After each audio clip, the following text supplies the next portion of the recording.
I would like to thank the organizers for this wonderful meeting. It seems like that everybody is getting something back. Hopefully you can take some good messages with you. And also I would like to thank my colleagues at MGH who sort of invited me to this field. This is a field that I have not been familiar with, so I'm not a psychiatrist, and I try to focus on immune evaluations and immune functional testing. It is going to be the part of our newly developed center. I am the director of pediatric immune deficiency at MGH, and my research is on immune deficiencies and autoimmunity. So I think there is a lot going on in the field, in neuro autoimmunity, and I'm excited to be the part of that. So first of all, I wanted to start with the Boston Globe paper that came out in October of 2012. This was around the time when we started to treat our first patients at MGH.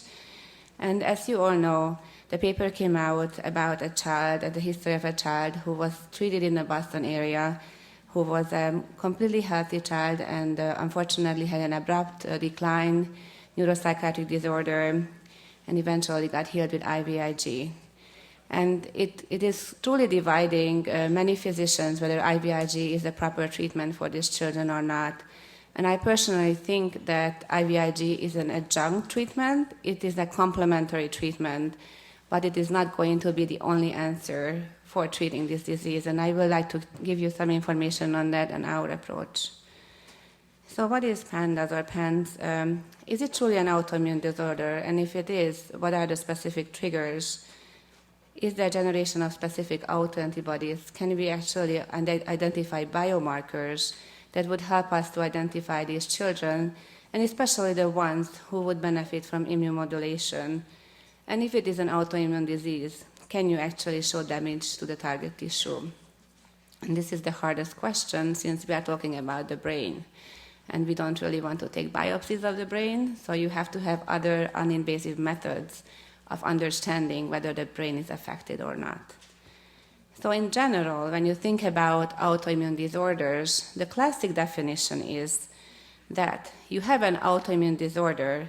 If you remove the antibodies, it will improve the symptoms, and if you give it back, it will cause disease. So that is a very simple way of thinking about autoimmune disorders. So in this case, there were a couple of specific autoantibodies that came up on the pipeline that could be a potential marker for the disease. One of them are now included in the Cunningham panel that you are very familiar with. And these are the anti-dopamine receptor antibodies. You can see in this small figure that compared to other normal patients, both PANDAS and Sydenham-Chorea patients have a high fraction or high titer of anti-dopamine antibodies. And then patients who are in a convalescent phase, when they are improving, these titers are actually also improving. And this is coming from Dr. Cunningham's studies. But just to show you some other data that is out now, in 2013, this month, another paper came out when they showed that anti-dopamine receptor antibodies in both Tourette syndrome and PANDAS patients before and after improvement. And you can see that there is a clear increase in both groups compared to the normal controls, but they said that they could not distinguish Tourette syndrome for PANDAS. So there is a very big question mark here. How specific are these autoantibodies? Can we truly distinguish different neuropsychiatric disorders by these autoantibodies? And then there were animal models that you heard of before. Dr. Suedo has mentioned some of them in the past. They were looking at mice and rat models. They were trying to transfer autoantibodies and cause disease. And some of these models have been very successful, and some of these models failed. So again, we are in a land of controversy. We really don't understand whether truly there is an autoimmune process or not. There is not enough data, not enough evidence. But what do we do on the clinical side until we figure out the science? We try to use immunomodulation in PANS treatment. And before we go to the immunomodulation part, I just want to give you a little summary of the paper that Dr. Suedo published in 1999. She actually utilized plasma exchange or intravenous immunoglobulin treatment for a selection of patients. 10 patients received plasma exchange and 10 patients received IVIG. There was also a placebo group. And they used the CY box scoring that was utilized again in the current NIH study. As you can see, patients who received IVIG had a dramatic improvement in their CY score compared to the placebo, and a similar reduction of the CY score was seen in the plasma exchange group. I want to bring to your attention the group that is in the lower part of this cohort. I call them responders. These are patients who truly responded to the treatment. And you can see that there is a fraction of them who responded, but maybe not as much. So who are these patients that are the responders?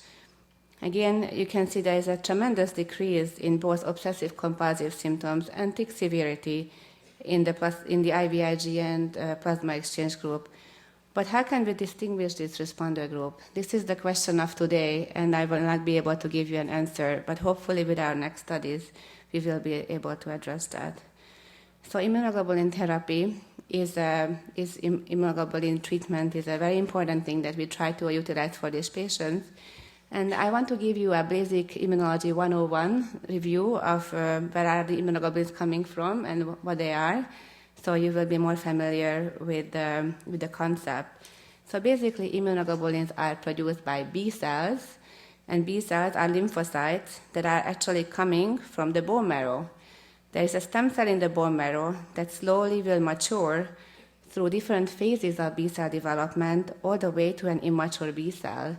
This immature B cell will leave the bone marrow and via the blood will go to different organs, mainly to the spleen and the lymph nodes, where it will have additional factors, other cells helping them to mature further and become a cell that would remember infections. We call it a memory B cell, and can become a cell that would secrete immunoglobulin, and we call it a plasma cell. So there is a tremendously long process until these B cells get educated.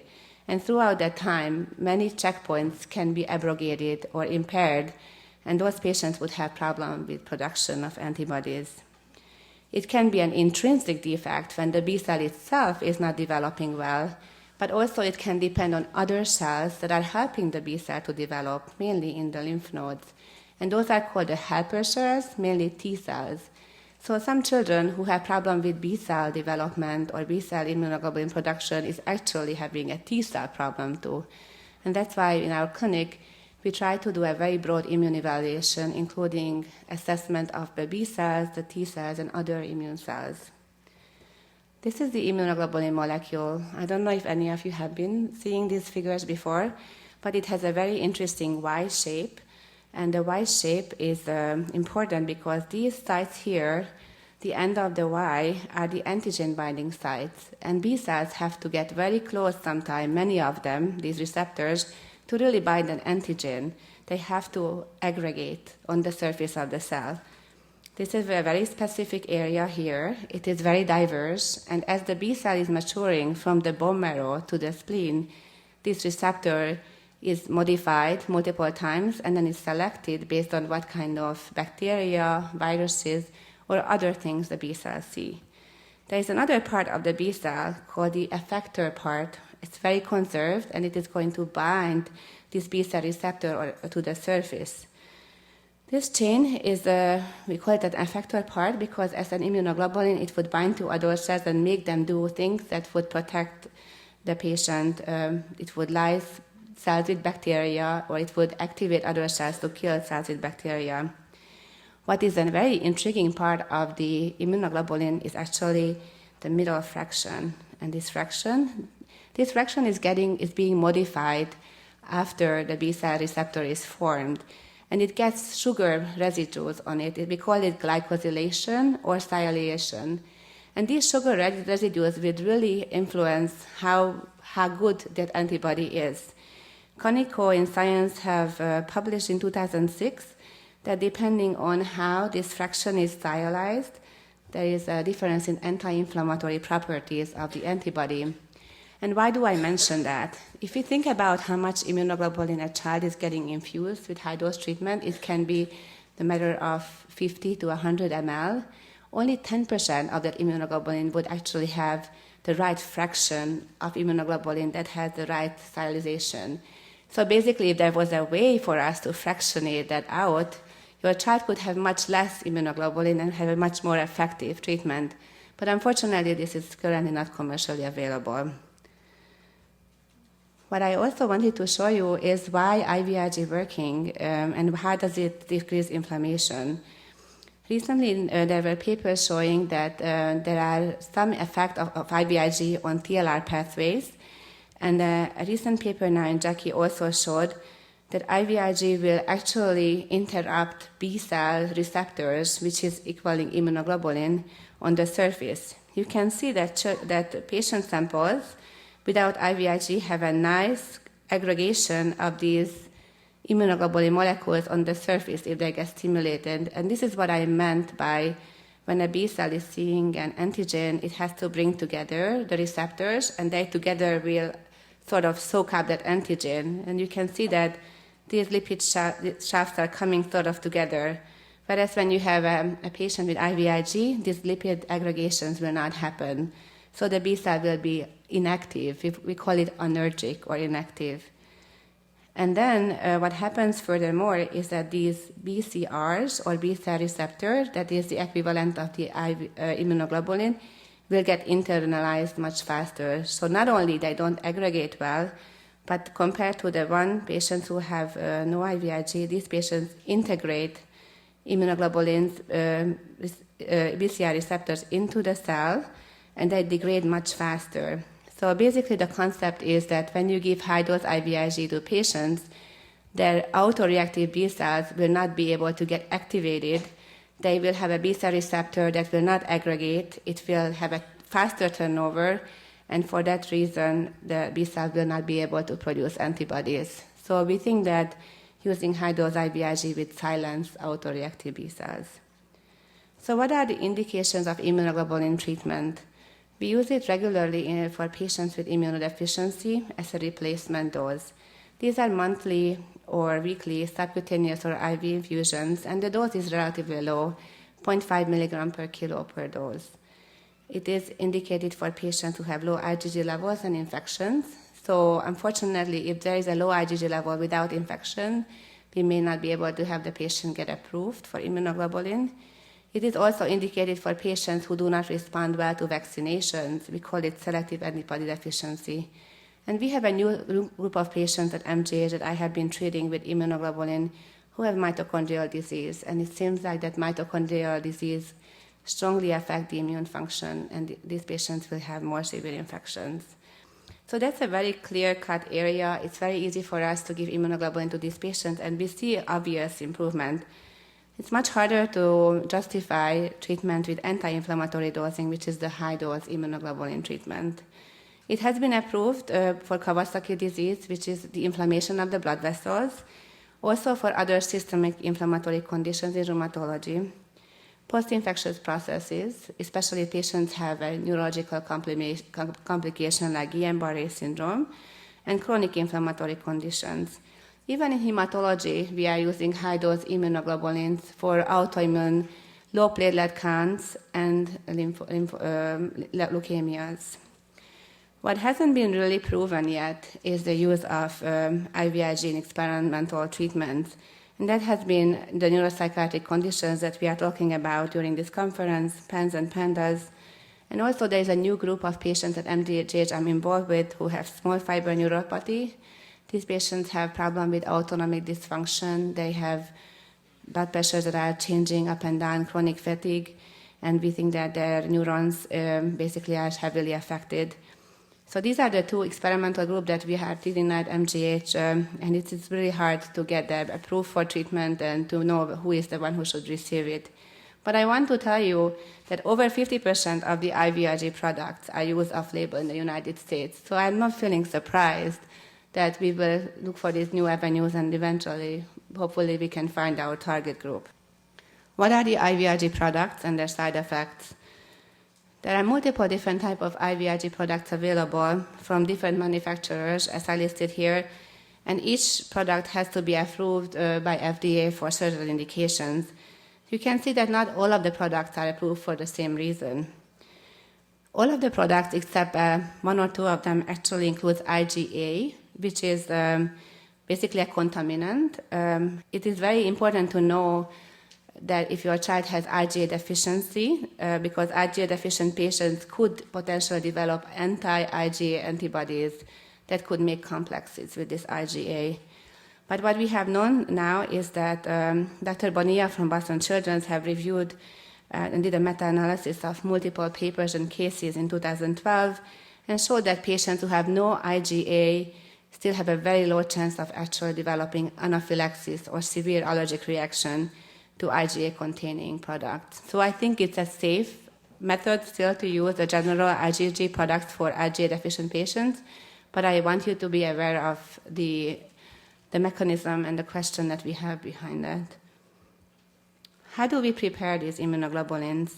There are specific donors, we call them source plasma donors, who are giving blood, and their whole blood is basically circulated and centrifuged. The red blood cells are provided back to the patient, and the plasma is collected. And this is the plasma that will go to the industry for further processing.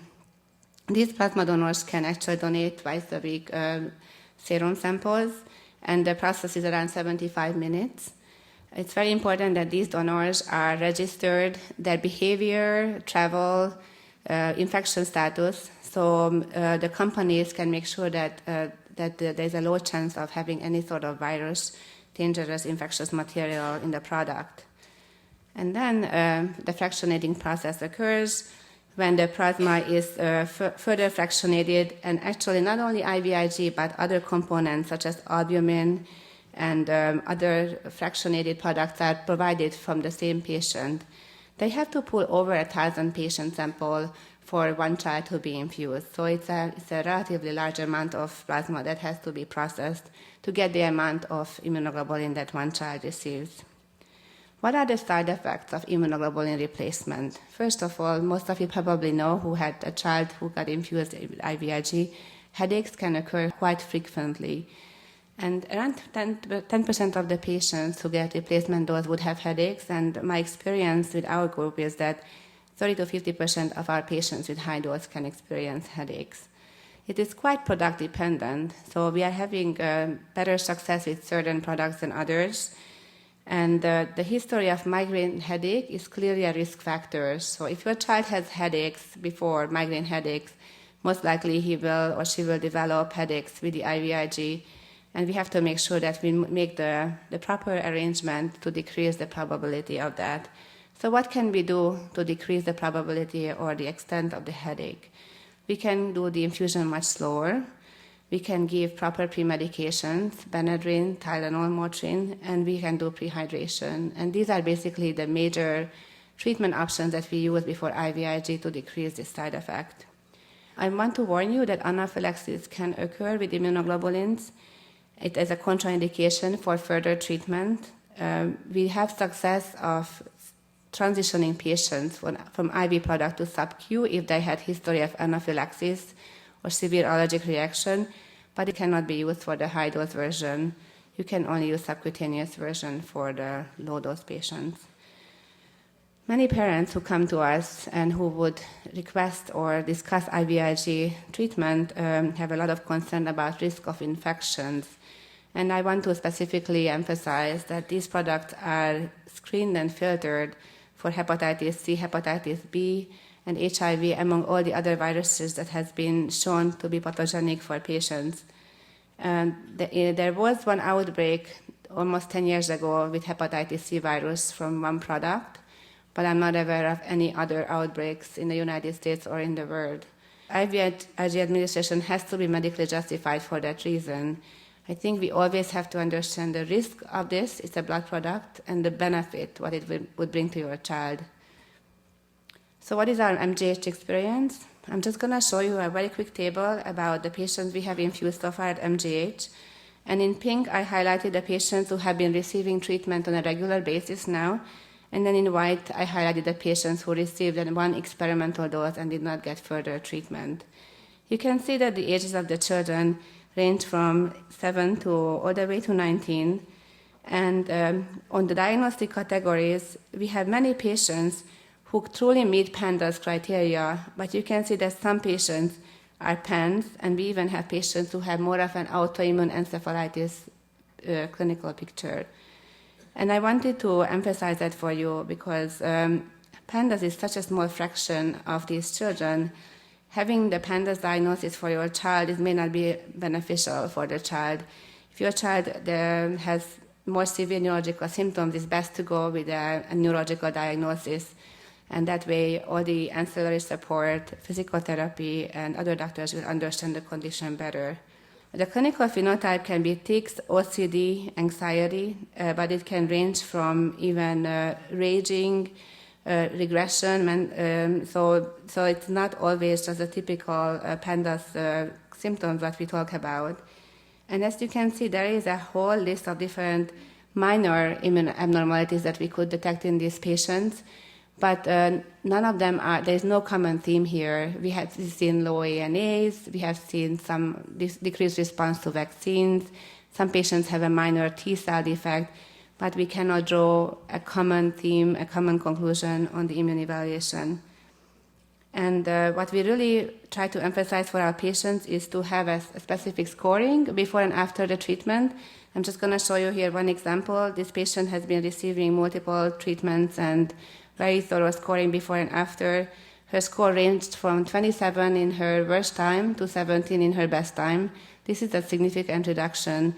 And for us, it's a great way to show to our center and to the insurance company that the treatment is working. So I personally envision care of these children as a complex treatment plan. And I think this is why I'm very excited about working as a part of our neuropsychiatric immunology center. The name hasn't been decided yet, but we clearly shouldn't call it as a PANDAS center, because there will be a lot of patients coming in who does not meet criteria for PANDAS and still would require help and treatment. So I think the best approach is to think very broadly and to pull in as many specialists as possible to take care of these children. The pillar of our center will be psychiatry, because psychiatrists are the only ones who truly understand the course of these very complicated disease course, including OCD, tics, and other behavior. You have to work with behavioral therapists who would help you to build coping mechanisms, and coping mechanisms are an amazing way of helping your child without using medications or very invasive treatments. So you really have to bank on that, and you have to use it to the maximum. And then we try to complement this neuropsychiatric approach with immune modulation and antibiotic prophylaxis. We will have infectious disease specialists who will help us to provide the best antibiotic regimen, and that way they would decrease environmental triggers such as bacterial infections. And then our role as immunologists and rheumatologists is to modify the host response and to eliminate the antibodies. These autoantibodies can be eliminated multiple ways. We talked about IVIG. IVIG will silence the autoreactive B cells. It would not let them to produce as many autoantibodies. That's something that we are utilizing now. There is a question about plasmapheresis, which we really have to be very careful about, and our group have to basically agree on a consensus approach when to use plasmapheresis. And there are new drugs on the horizon, like rituximab, which is basically a monoclonal antibody that would attach to B cells and eliminate them from the circulation. It is very, very commonly used in rheumatological conditions. Although rituximab has its own side effects, the child can become, for a prolonged time, without B cells and became hypogammaglobulinemic. So eventually, those children who are on rituximab may need also immunoglobulin treatment. And there is a question about whether we should have tonsillectomy for our patient. And we have, Messiah have multiple ear-nose-and-throat specialists who can help us with that. So with all that in mind, I just wanted to thank our group. This was our first informal consensus meeting in May in Stanford, California. You can see that Kiki Chen and Johnny Frankovich were the major organizers from the Stanford FAD. Susan Soedo was present with Beth Latimer and Tanya Murphy. These are our veterans of the PANDAS science. And then we have Kyle Williams, who is our new center director, and Mark Pasternak, infectious disease specialist. Dan Geller gave up his seat, so I could enjoy the meeting instead of him. And Madeline Cunningham was there to help us with the diagnostic testing. So I hope that this group will eventually come up with some, pure academic approach that you will hopefully embrace. I'm hoping that it it will be an acceptable approach for parents, and we will get your trust, and that way we can provide a very comprehensive and complex care for your children without you going to doctor shopping to too many different places. So with that, I want to thank your attention, and hopefully I could make up some time for some questions later.